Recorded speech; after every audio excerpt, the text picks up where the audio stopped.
So something's been on my mind recently, and it's this idea that I feel like I'm somewhat outthinking my level of sanity. And I'll explain basically like one fundamental reason why I feel this way, and maybe people can relate and you can explain to me your experience. But the idea of outthinking your sanity, it kind of goes like this for me. You have a when I think about people, I think most people have at least two people inside of them, right? You have a decision maker. So this person inside of you makes the decisions. This person decides what you eat, what you want to wear, whatever, right? Every decision you make, you have a person that decides. And then you have this kind of shadow person that kind of have desires. So if you have a crush ever, you didn't choose that crush. And oftentimes you don't choose what particular traits of that crush you like. Or when you eat something, sometimes the food tastes better, even though it's the same food in certain nights, right? So who decides that? Who decides the level of enjoyment you have on the same meal night after night? Who decides what particular reason you have this crush over, this person? And you got to think about it like that. So you have this person that make the decisions, but you have the shadow person that um, also has some say in it, and and it's not conscious. You don't choose those things.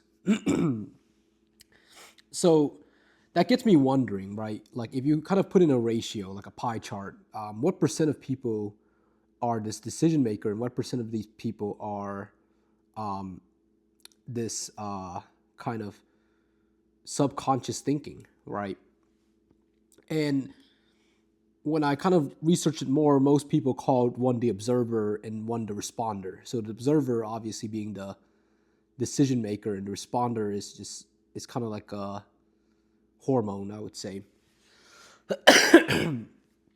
Now, there's layers to this because the observer now can also, because the observer is theoretical. It's like some people don't even have a inner monologue. So the observer can also have a observer, right? So now you have basically a layer of a responder, that you have this human level where your biology, your sexual tensions or whatever are not being fully controlled by you. So you have this responder, and then you have this person observing on this outer layer, and then now you also have this third person observing the layers beneath, right?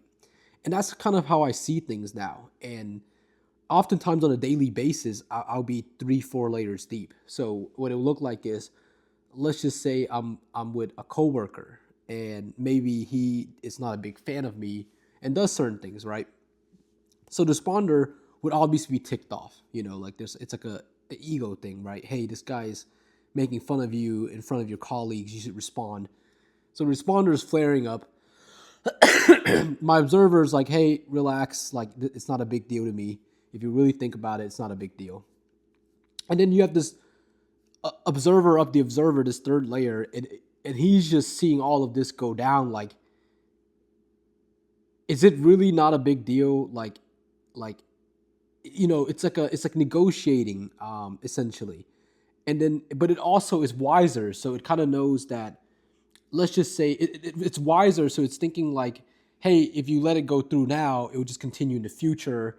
Maybe you should um maybe you should act in a way that makes it known that you're not pleased, but it doesn't also tarnish his name. So this, like, these layers are thinking so deep, and it feels almost like insanity. Like it feels like I can't do anything. It feels like it's just, I can't get any results, because each of the layers, like the world is so, the world lives in like so many different layers, and people are living in their own layer. So I'll give you an example.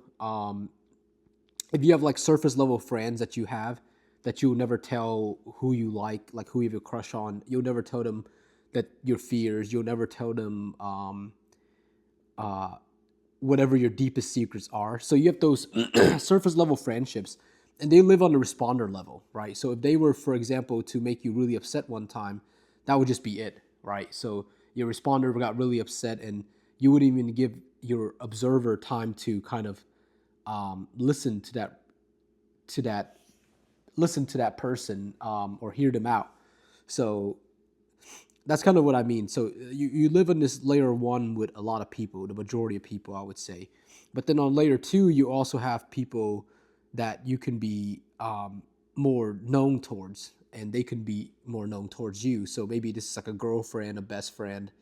Like you guys get to know each other's inner layer. Like you know your deepest insecurities, you know what you love, you know all of those deeper things, and that's the observer. That's the person that is actually you. That's the things that you chose, right? The responder are not things that you chose. You don't choose those things.